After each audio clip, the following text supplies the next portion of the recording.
Emily woke suddenly, startled by the sound of alarms.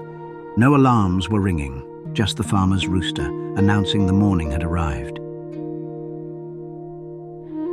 She sat up and looked toward the window. She stretched, yawned, and paused, giving her body time to take in the new surroundings and her new life. After dressing for the day ahead, Emily headed to the kitchen downstairs. The morning felt gentle as she watched the kettle, boiling the water for her morning tea. She chose a cup and saucer from the cupboard and prepared her tea as she did every morning. Just a pinch of sugar, the kind she kept in her mother's favorite sugar bowl. Cup in hand, Emily turned toward the back door and stepped outside. Emily wandered off to explore the property that had now been willed to her by her parents. Though she had grown up here, it had been many years since she last walked its edges. She walked without a plan, letting the morning lead her. The land felt familiar, yet newly sized to her steps.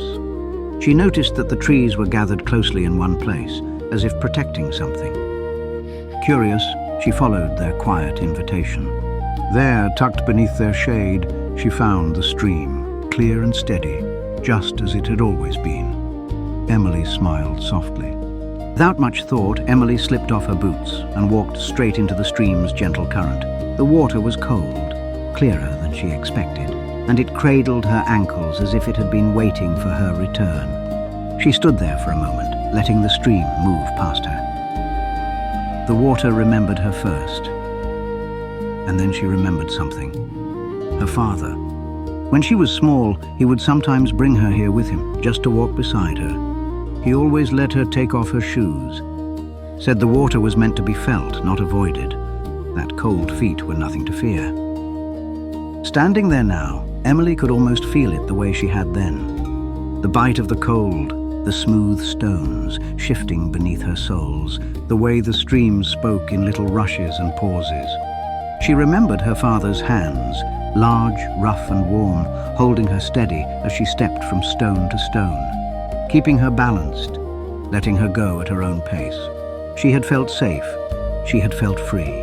Today, with only the memory of those big warm hands, Emily began to carefully cross the stream again, stone by stone, still feeling safe and even more free. On the far side, Emily sat down on a smooth stretch of bedrock and watched the water pass by, content to simply be there. Her eyes drifted to the small blue flowers growing along the edge. She reached for a few and placed them gently inside her mug. Emily sat longer than she had expected, but just long enough to allow the stream to carry her thoughts and brighten her wishes. As she stood to leave, she felt a touch on the back of her hand. When she looked down, she found the most beautiful dragonfly that had found her hand to be the most perfect perch to land on.